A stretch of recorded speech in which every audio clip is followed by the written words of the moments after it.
Yep. So over on the Play the Game podcast with Marcelo Margot and Tyler Harmon, it is kind of annoying how my hat's like that, though, right? Is it a little annoying?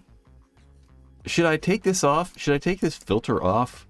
Probably a little easier to look at. I kind of like how it looks before. It's kind of fun.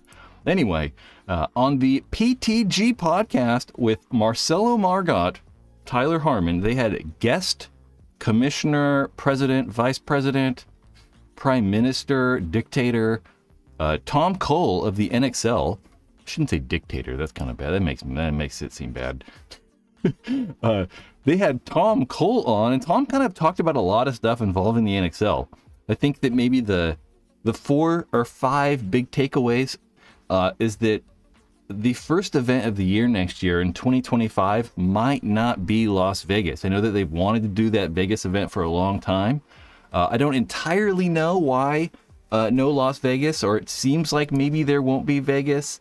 To me, it seems like that they just might not be able to get that property again, or maybe they're asking too much money again for the property, or maybe something's not working out, so they're looking at alternative locations. And Tom said either Riverside, California, where they've had PSP before, a long time ago, Phoenix, where they had PSP a long time ago, I think like 2012 or something like that, or Las Vegas. We also should note that the event number 2, which is actually not event number 2, it's actually event number 3 or 4. I just made a bit of a typo. It should say event number 4, like that. Event 4 is going to be in Texas, apparently. It's possible that all this could change. You know, we're still like, quite a ways out, like 8-9 months away from the first tournament. So it's very possible that Texas will be the 4th event.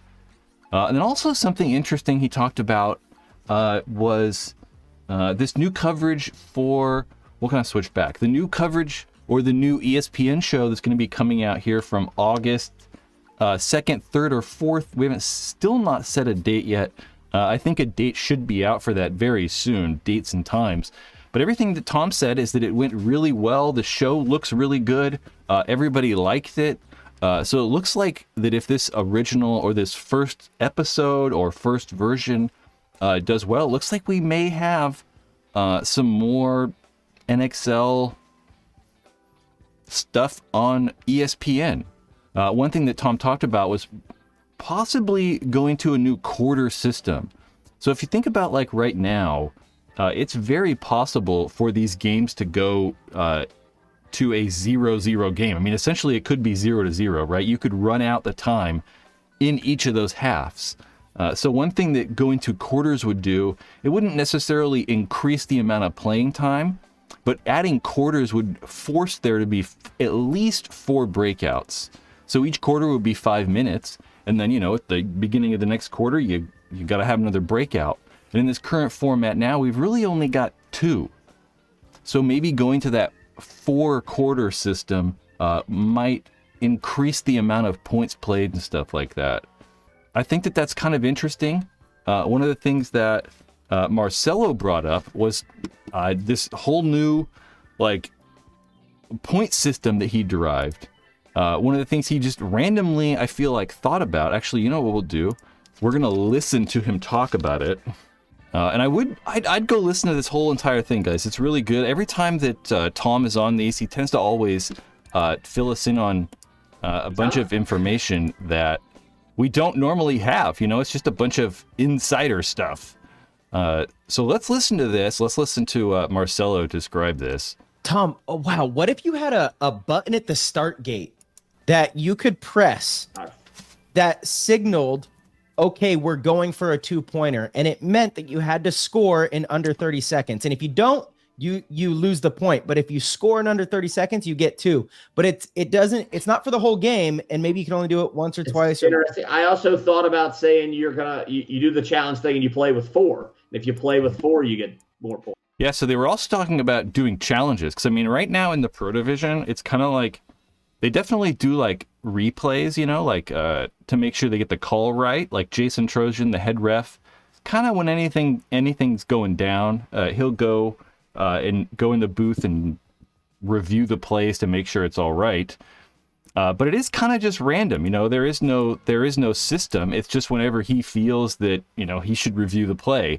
And I think for the most part it works out. Trozen's very, like, you know, in the middle. He's not one-sided. He's going to listen to everybody, and I think does a great job. But it still leaves it, like, up to his interpretation when we should review stuff.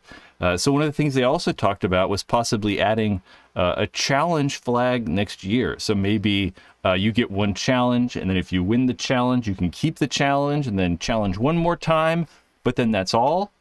Maybe you just get one challenge in general. So I think challenging calls from referees is a really good idea. So what's really kind of neat, what he explains here, I'll just paraphrase this whole thing. What Marcelo says here is that, like, you know, say that you're down 2 points and there's like 3 minutes left.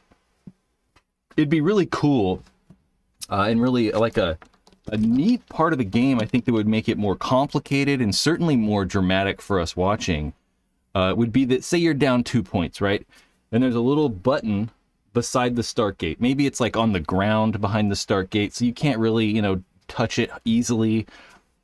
But once you touch that button, it signals to everybody on the field that you're going to go for a 2-point conversion or something like that. You're going to go for a 2-pointer.